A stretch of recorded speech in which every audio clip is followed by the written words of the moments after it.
हाल ही में इजराइल में एक बड़ा हमला हुआ जिसकी जिम्मेदारी चरमपंथी संगठन हिजबुल्लाह ने ली। आपको बता दें कि देश के उत्तरी इलाके में गैलिली के ऊपर एक साथ 40 से अधिक रॉकेट दागे गए। लेबनान के ईरान में प्रॉक्सी हिजबुल्लाह ने एक बयान में कहा कि उन्होंने उत्तरी इजराइल में इजरायली सेना की तोपों को निशाना बनाते हुए दर्जनों रॉकेट दागे हैं। वहीं इजरायली डिफेंस फोर्स ने रॉकेट हमलों की पुष्टि करते हुए कहा कि इसमें कोई घायल नहीं हुआ है। साथ ही आईडीएफ के वॉर रूम ने हमले का वीडियो भी जारी किया है। आईडीएफ ने जानकारी साझा करते हुए ये जानकारी दी कि लेबनान इलाके के उत्तरी इजराइल में करीब 40 रॉकेट दागे गए, जिसमें से कुछ को आयरन डोम एयर डिफेंस प्रणाली ने ध्वस्त कर दिया, जबकि कुछ ने खुले इलाके को प्रभावित किया और फिर लेबनान के अंदर गिरे। वहीं आपको बता दें कि घटना के दौरान सायरन बजते रहे। इससे पहले आईडीएफ ने जानकारी दी थी कि एयर डिफेंस ने उत्तरी इजराइल में हिजबुल्लाह द्वारा लॉन्च किए गए 2 विस्फोटकों से भरे ड्रोन को मार गिराया। वहीं आपको बता दें कि इससे पहले भी हिजबुल्लाह ने इजराइल पर बुधवार को 200 रॉकेट दागे थे।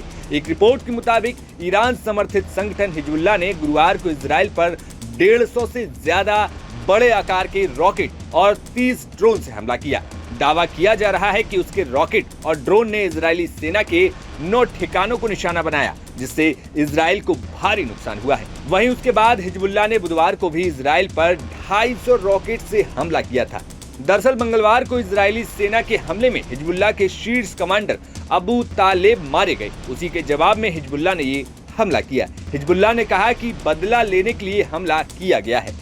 अल जजीरा की रिपोर्ट में कहा गया कि हिजबुल्लाह ने गोलान हाइट समेत 15 इजरायली ठिकानों को निशाना बनाने के लिए 150 रॉकेट और 30 विस्फोटक ड्रोन का इस्तेमाल किया।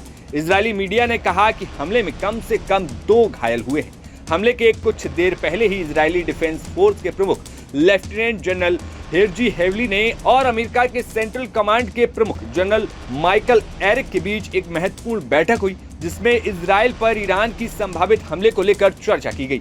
आईडीएफ के प्रवक्ता रियल एडमिरल हैनियर हगारी ने एक प्रेस कॉन्फ्रेंस पर इसकी जानकारी साझा की। वहीं अब इस हमले पर इजरायली सैन्य प्रवक्ता डैनियल हगारी का भी बयान सामने आया है। उन्होंने कहा कि हमने स्थिति का संयुक्त मूल्यांकन किया है ताकि ये सुनिश्चित किया जा सके कि हमारा समन्वय मजबूत है। उन्होंने कहा कि संभावित ईरानी हमले की कड़ी चेतावनी के बीच नागरिकों के लिए निर्देशों में अभी कोई बदलाव नहीं हुआ है। हालांकि इजराइल ने अभी तक अपनी तरफ से पूरी ताकत झोंक दी है। इजरायली सेना का दावा है कि उन्होंने कई ड्रोन और रॉकेटों को रोक दिया है और कुछ के ब्लास्ट होने के कारण आग लग गई थी।